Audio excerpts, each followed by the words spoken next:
Cuando alguien te haga una pregunta comprometida, hay algo muy simple que deberías hacer. Me encontré con este video de la corbata, que no lo dice él, pero el titular del video sí lo dice, que es: cuando encuentres una pregunta que pasa algo, sugiere que hazte el tonto. Y no es necesario hacerse el tonto para responder como está respondiendo la presidenta de la Comunidad de Madrid ante una postura de preguntas incómodas, como suele ser en ambientes políticos y más con mujeres en el gobierno. Hablemos de impuestos. ¿Qué opina la presidenta de la Comunidad de Madrid de quienes banalizan el fraude fiscal? No sé, ¿a qué te refieres? ¿Quién banaliza con el fraude fiscal? Ya está, es eso, hacerte el tonto. Aquí sí lo dice. La pregunta es clara con el fraude fiscal de su esposo, supuesto fraude fiscal, y como se asume que ella debería saberlo, entonces la corbata sugiere que hay que hacerse el tonto. No, no hay que hacerse el tonto. Lo que está haciendo aquí la presidenta es acudir a la estructura de superficie y es tratar de entender la información distorsionada que hay ahí. Entonces, ¿a quién te refieres? Porque en la información eliminada no está el nombre de eso. Entonces ella dice: ¿a quién te refieres con eso? Lo que la gente podría decir: se está haciendo la tonta, pero no es hacerse el tonto. Y aquí quiero hacer una aclaración porque es un tema técnico, no de actitud.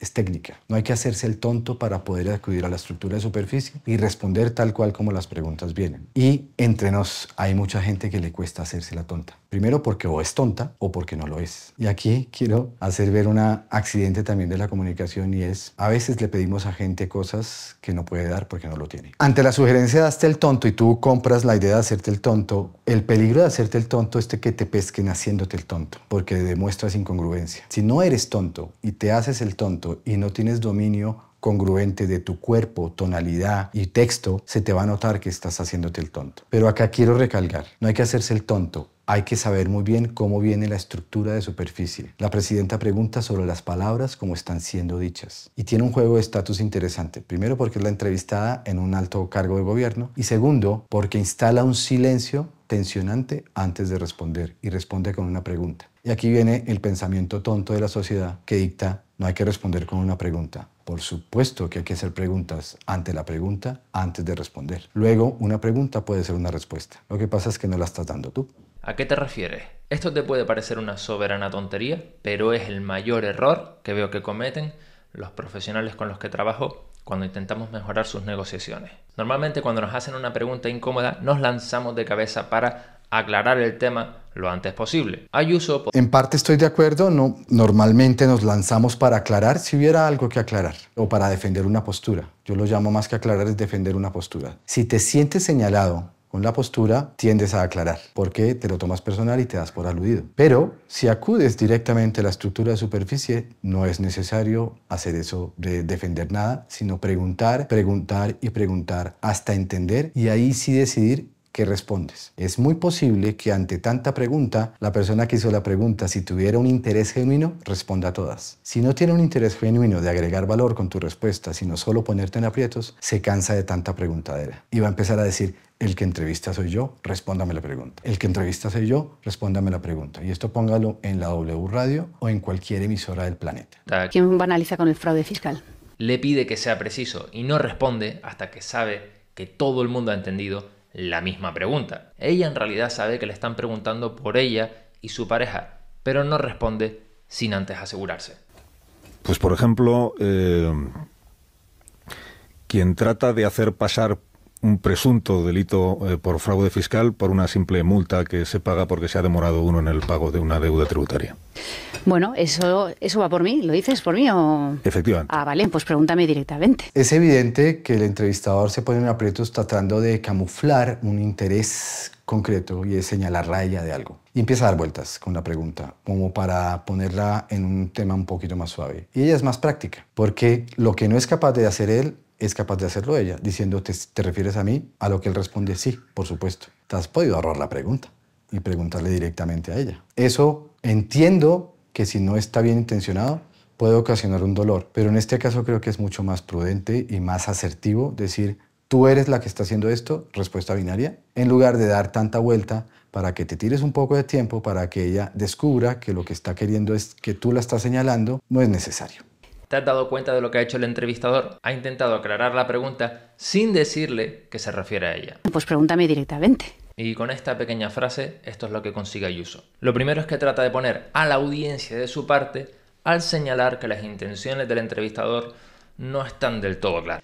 Yo no sé si trata de poner a la audiencia de su parte, lo que sí está haciendo muy bien es manejando la estructura de superficie y pidiéndole a él que sea mucho más directo y franco y no camuflar las intenciones en cosas que pueden distraer simplemente porque el espacio se da para ello. Y es más fácil ser franco y directo sin ser un ramplón, sin ser un grosero y ser directo. Ahora, entiendo la intención de darle vuelta a la pregunta porque en el entre líneas de la respuesta puedes encontrar información.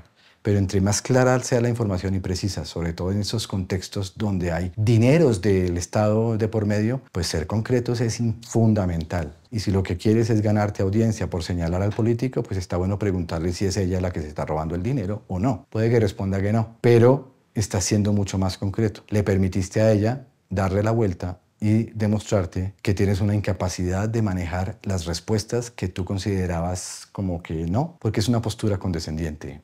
Y estamos en aprietos cuando somos condescendientes, creyendo que el otro no nos va a dar el nivel cuando hacemos una pregunta. Y nos puede sorprender con la respuesta cuando le da manejo a la estructura de superficie. Por eso es muy importante entender todo desde la estructura de superficie antes de decidir cómo emocionarte, porque eso es estratégico siempre. No reaccionar de inmediato te hace un poco más confiable, te hace un poco más tranquilo, te ayuda a procesar la información y entregar la respuesta que consideres más pertinente. Y cuando el otro lo descubre, lo pones en aprietos. La pregunta es, ¿qué opina la presidenta de la Comunidad de Madrid de quienes banalizan el fraude fiscal? Si vas a acudir a la estructura de superficie, vas a hacer preguntas sobre lo que necesitas entender de lo que no está, o sea, información eliminada. Quienes banalizan, a ella le corresponde preguntar quiénes, nombres propios. Y de la información si está distorsionada. ¿Qué significa la información distorsionada? Que tu significado no es igual al mío y quiero homologarlo. Entonces, pregunto por el significado que algunas palabras tienen ahí. Ella no lo hace en este video, pero uno podría decir qué significa banalizar en este contexto, de tal manera que esta persona le dé su significado para ver si se alinea con el tuyo y entender la realidad desde el otro, no desde la tuya propiamente. Eso es lo que buscas. Jamás cambias las palabras en la estructura de superficie cuando estás tratando de recuperar información eliminada y de darle forma a la información distorsionada. ¿Cuándo sí las cambias? Cuando ya creíste que entendiste y quieres dar un juicio sobre o una reflexión sobre lo que diste y quieres parafrasearlo para en tus palabras entenderlo y así confirmar que estamos entendiendo exactamente lo mismo. Pero antes jamás cambias la palabra. Porque si cambias la palabra le das demasiado poder al otro que se va a sentir señalado porque le cambiaron una palabra que no quería que le cambiaran. Y parafrasear significa decirlas con tus propias palabras bajo el mismo concepto de entendimiento de la comunidad. Pero nunca te metas a cambiar una palabra de otro si no tienes su autorización y si no es el momento adecuado. Si quieres dominar la estructura de superficie para tener control emocional y técnico sobre las conversaciones, inscríbete en el taller No me hables en ese tono.